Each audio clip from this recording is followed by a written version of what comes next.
Karjased olid seal paigus õitsil ja valvasid öösel oma karja. Issanda ingel seisatas nende juures ja issanda kirkus säras nende ümber ja nad kartsid üliväga.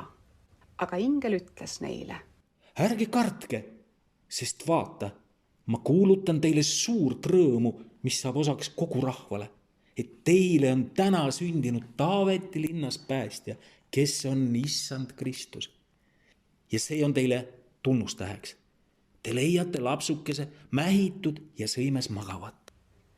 Äkitselt olid koos ingliga taevased väed Jumalat kiitmas. Hosanna, Hosanna, Hosanna, Gloria, Hosanna in au olgu Jumalale kõrges ja maa peal rahu, inimestest hea meel. Hosanna, Hosanna, Hosanna, Hosanna, Gloria, Hosanna in excelsis. Ja sündis, kui inglid olid nende juurest ära läinud taevasse, et karjased ütlesid üksteisele: läkki nüüd Betlema, et näha saada seda, mis on sündinud, mis issand on teatanud meile. Ja nad läksid rutates ja leidsid Maarja ja Joosepi ja lapsukese, kes magas sõimes. Aga nähes teda teatasid nad sõnumist, mis neile oli räägitud selle lapse kohta. Kõik, kes kuulsid, panid seda imeks, mida karjased olid neile kõnelenud. Ent Maarja jättis kõik need lood meelde, mõtiskledes nende üle oma südames. Karjased pöördusid tagasi, ülistades ja kiites Jumalat kõige eest, mida nad olid kuulnud ja näinud. Kõik oli olnud nii, nagu neile oli räägitud.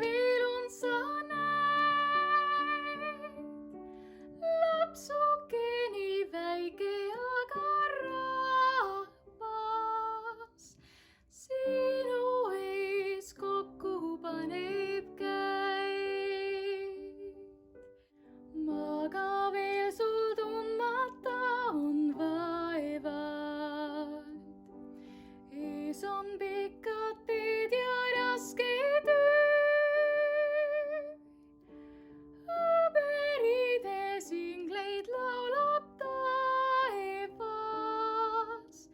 Hele täht säramasel lööb. Kõik, mis ootab ees, on veel su sees. Neis pisikestes kätes peidus. Annad elukord kogu maailma eest ja avati igavese tee.